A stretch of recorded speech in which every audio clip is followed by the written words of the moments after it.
ചിലവ് കുറഞ്ഞ ഒരു ബഫിംഗ് മെഷീൻ ഉണ്ടാക്കുന്നത് എങ്ങനെയെന്ന് കഴിഞ്ഞ വീഡിയോയിൽ ഞാൻ കാണിച്ചിരുന്നു. ആ മെഷീൻ ഉപയോഗിച്ച് ബഫ് ചെയ്യുന്നത് എങ്ങനെയാണെന്നാണ് ഇന്ന് കാണിക്കുന്നത്. അതിനായി ആദ്യമായി കട്ടിംഗ് പേസ്റ്റ് ഉപയോഗിച്ച് ആദ്യം ബഫ് ചെയ്യണം. കട്ടിംഗ് പേസ്റ്റ് ഉപയോഗിച്ച് ചെയ്തതിന് ശേഷം അത് തുടച്ച് ക്ലിയർ ആക്കിയതിന് ശേഷമാണ് സെറാമിക് കൂട്ട് ചെയ്യുന്നത്. അപ്പോൾ എങ്ങനെയാണ് ബഫ് ചെയ്യുന്നതെന്ന് ആണ് ഇപ്പോൾ കാണിക്കുന്നത്. ഇത് വളരെ ഗ്ലൂമി ആയിട്ടുള്ള ഒരു ബമ്പറാണ്. അതിൻ്റെ സൈഡിലെല്ലാം സ്ക്രാച്ച് വീണ് ഞാൻ പെയിൻ്റ് അടിച്ച്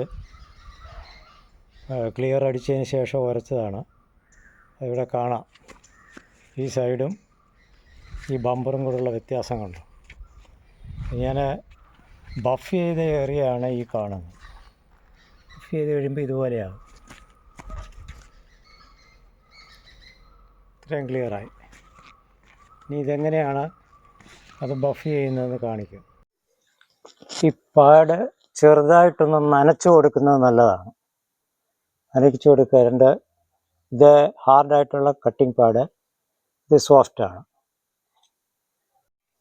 നനച്ചതിന് ശേഷം ഇതൊന്ന് റൊട്ടേറ്റ് ചെയ്ത് അതിൻ്റെ അധികമുള്ള വെള്ളം കളയുന്നത് നല്ലതായിരിക്കും.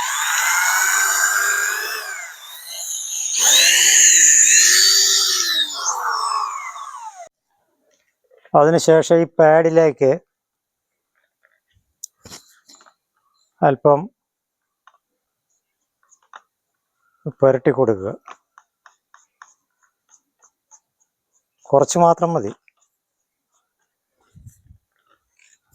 നമുക്ക് എവിടെയാണോ പോളിഷ് ചെയ്യേണ്ട ആ ഭാഗത്തേക്ക് കുറഞ്ഞ അളവിൽ നിന്ന് പുരട്ടി കൊടുക്കുക.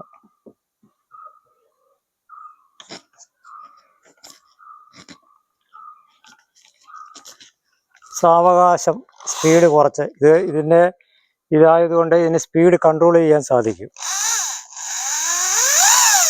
ഇല്ല, ഇങ്ങനെ സ്പീഡ് കൺട്രോൾ ചെയ്യാം. സ്പീഡ് കുറച്ച് തെറിക്കാതെ ഇത്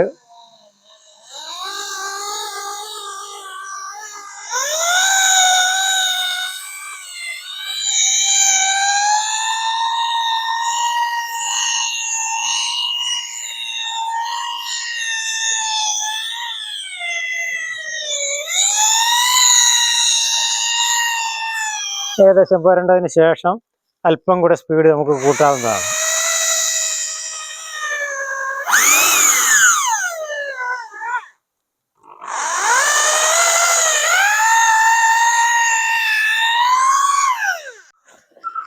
മറ്റു ഭാഗത്തേക്ക് തെറിക്കാതിരിക്കാൻ ഇതുപോലെ മാസ്ക് ചെയ്യുന്നത് നന്നായിരിക്കും. മാസ്ക് ചെയ്തതിന് ശേഷം നമുക്ക് വീണ്ടും ബഫ് ചെയ്യാവുന്നതാണ്.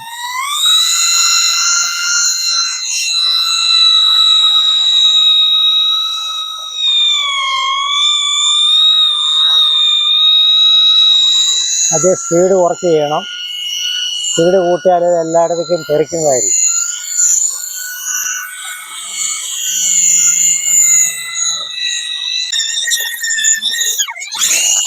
ആവശ്യാനുസരണം ഇതിന് സ്പീഡ് കുറയ്ക്കാനും കൂട്ടാനും സാധിക്കും.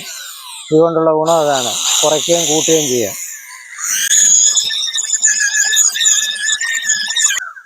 അത്രയും ഭാഗമൊന്ന് നോക്കാം.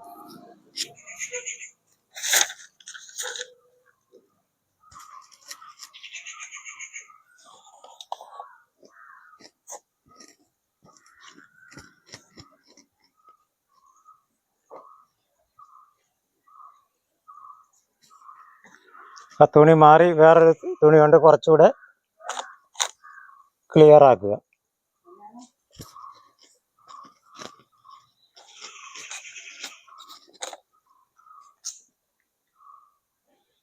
അപ്പോൾ ചെയ്തെടുത്തോളം ഭാഗം വ്യത്യാസമായി. ഒന്നും കൂടി ചെയ്യണം. അത്രയും വലതുവശത്തേൻ്റെ അത്രയും ഗ്ലോസി ആയിട്ടില്ല. വീതി കുറഞ്ഞ സ്ഥലങ്ങളിൽ ചെയ്യണമെങ്കിൽ ഈ 3 ഇഞ്ച് പാഡ് ഇടണം. 6 ഇഞ്ചിൻ്റെ മാറ്റിയിട്ട് 3 ഇഞ്ച് പാഡ് ഇടാവുന്നതാണ്.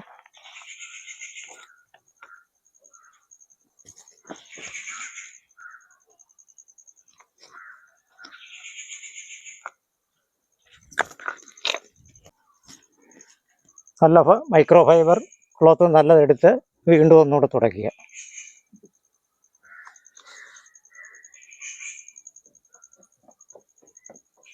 അപ്പോൾ അത്രയും ഭാഗം ഗ്ലേസിങ് ആയിട്ടുണ്ട്. ഇനി ഈ കാറിൻ്റെ ബഫ് ചെയ്യാനുള്ളത് ഈ ഭാഗമാണ്.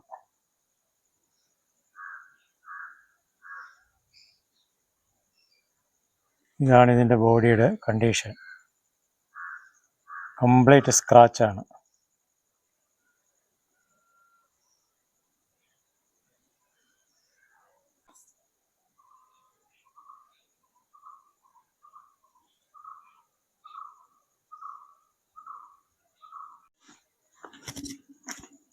ബഫിങ് തുടങ്ങുന്നതിന് മുമ്പ് ഈ പാഡ് ഒന്ന് നനച്ചു കൊടുക്കുക.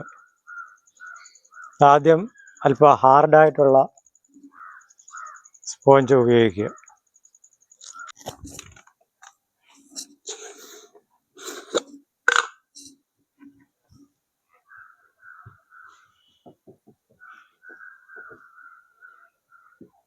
കുറേശ്ശെ ഭാഗം മാത്രം തേച്ച് ബഫ് ചെയ്യുക.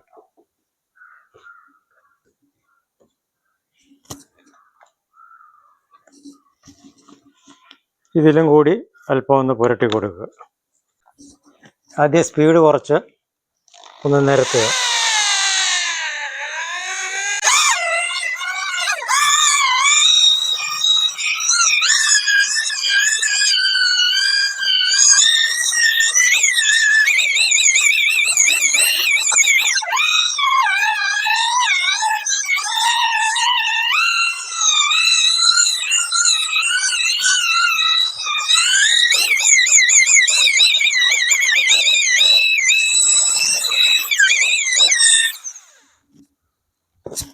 ഇനി ഒന്ന് തുടച്ച് നോക്കുക.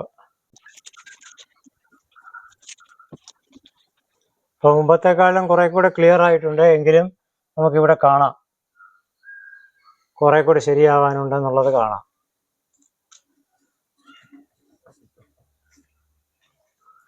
അത് അല്പം കൂടി സോഫ്റ്റ് ആയിട്ടുള്ള പാഡ് ഉപയോഗിച്ച് ഒന്നും കൂടി ചെയ്യുക.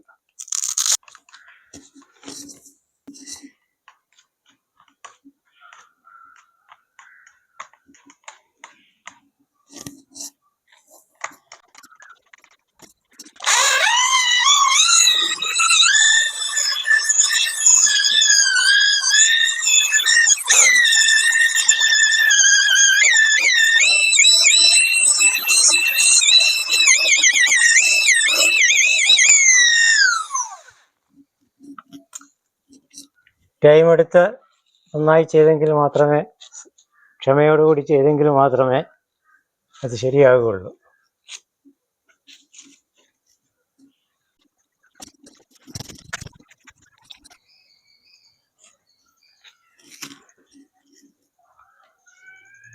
ഇപ്പോൾ അത്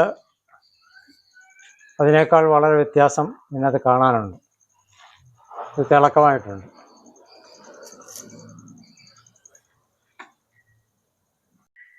അപ്പോൾ ഒരു ഡോറ് ഏകദേശം ചെയ്ത് കഴിഞ്ഞു. റൈറ്റ് സൈഡിലെ ഡോറ് ചെയ്ത് കഴിഞ്ഞു. ലെഫ്റ്റിലേത് ഭൂമിയായി നിൽക്കുന്നതാണ്.